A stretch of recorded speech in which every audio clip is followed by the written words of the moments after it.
Well, I think the Velvet Underground defined rock music in New York. Uh, I mean, uh, I guess before the Velvet Underground, there had been pop groups, doo-wop groups, Brill Building, um, eh, eh, sort of um, uh, Carole King, um, Phil Spector, uh, girl group kind of um, associated with New York sound. Velvet Underground were rock and roll that was bubbling up from a uh, from the feelings of the group itself rather than being manufactured for for a pre-existing audience. All those bands that were um, uh, that I was talking about before that you associated with New York, they were created to be commercial. Um, the Velvet Underground uh, were art. They were the which you know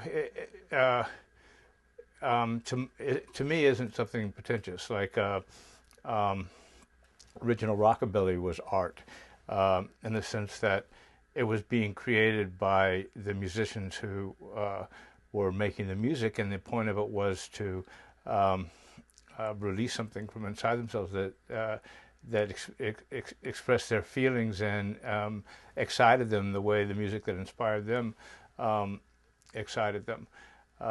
It was really direct. um, there really hadn't been anything like the Velvet Underground before the Velvet Underground. It took me a long time to adjust to the Velvet Underground as a kid.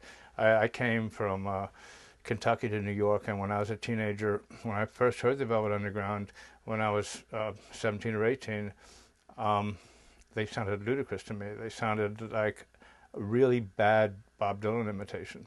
That's the only way I could explain it to myself where they were coming from. With that kind of sneering, non-singing singing, and the music being so crude, with still this simplicity and this kind of natural, instinctively uh, um, compelling melodies, but played so crudely. Um,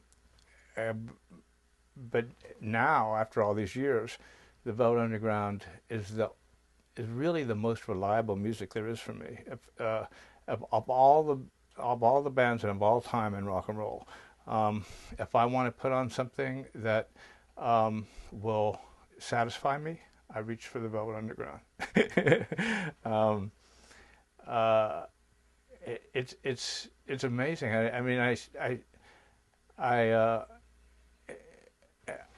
I don't know how to explain it except that Lou Reed's instincts were so good. At least they were for that period. In that period, um, um, he just, in the way that the best rock and roll does, he just removed everything that wasn't necessary.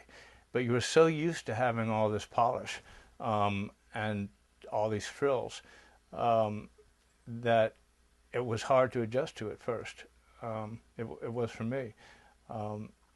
But that the Velvet Underground represented New York also because they were so sophisticated.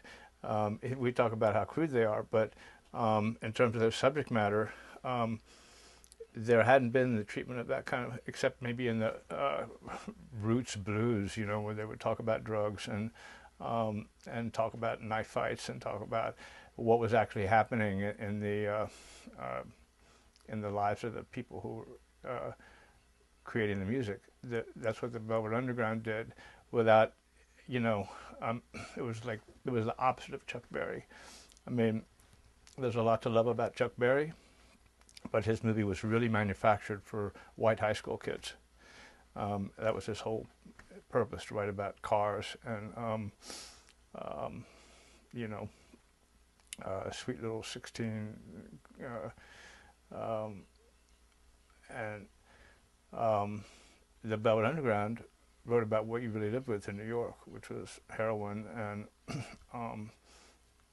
sadism, and uh, uh, so that was new, and that it gave them this kind of standing as a New York band.